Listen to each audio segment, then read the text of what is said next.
Vanakkam. Welcome to this course on biomedical instrumentation. In the previous video, we looked at the respiratory system and things such as the Henry's law and the ventilation and perfusion ratio. In this video, we will look at some of the measurement systems such as a spirometer and the types of spirometers.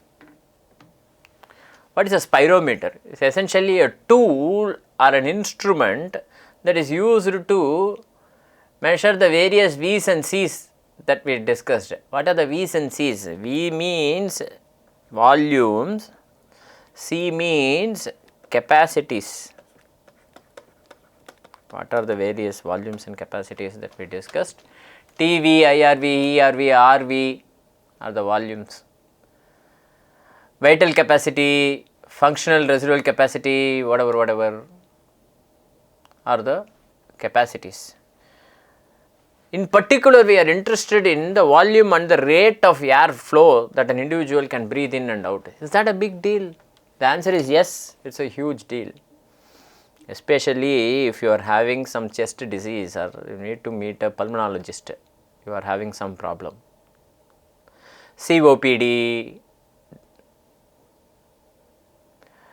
or allergic or chronic bronchitis, COPD, asthma, all these things essentially limit the amount of oxygen that air that you can intake, breathe in and breathe out. It is essential for critically evaluating function, and if there is some respiratory issues, problems, respiratory problems, for example asthma, COPD,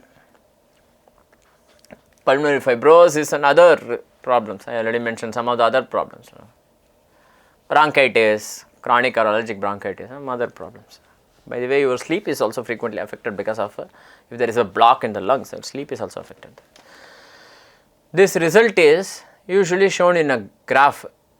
There is a plot of how much you can breathe in and breathe out. This plot is called as a spirogram.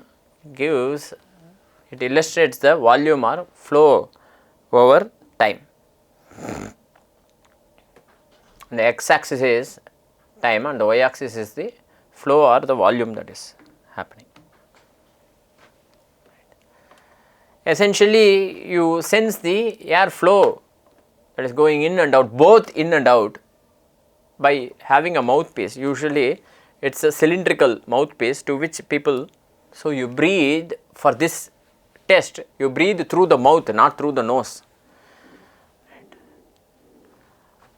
So, you keep a cylindrical mouthpiece and that cylindrical mouthpiece is linked to the sensors or some, what sensors can these be? Capacitive sensors that measure the displacement, capacitive sensor for example.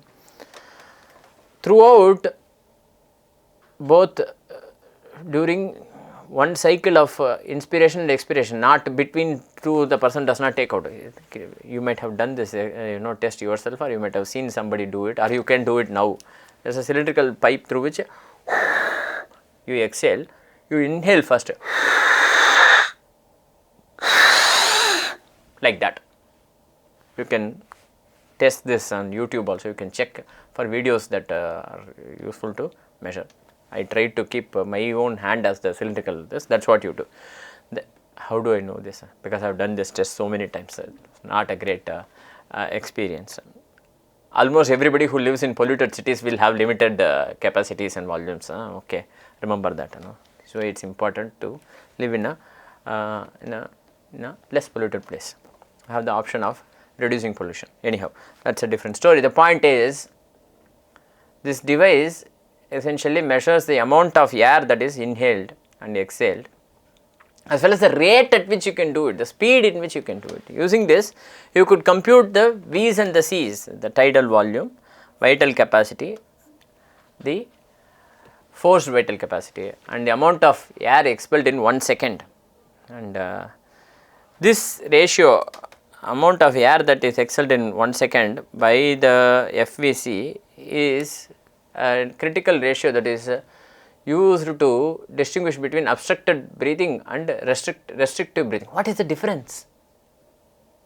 One is a situation in which you are not able to breathe air in, another is a situation in which you are not able to breathe out.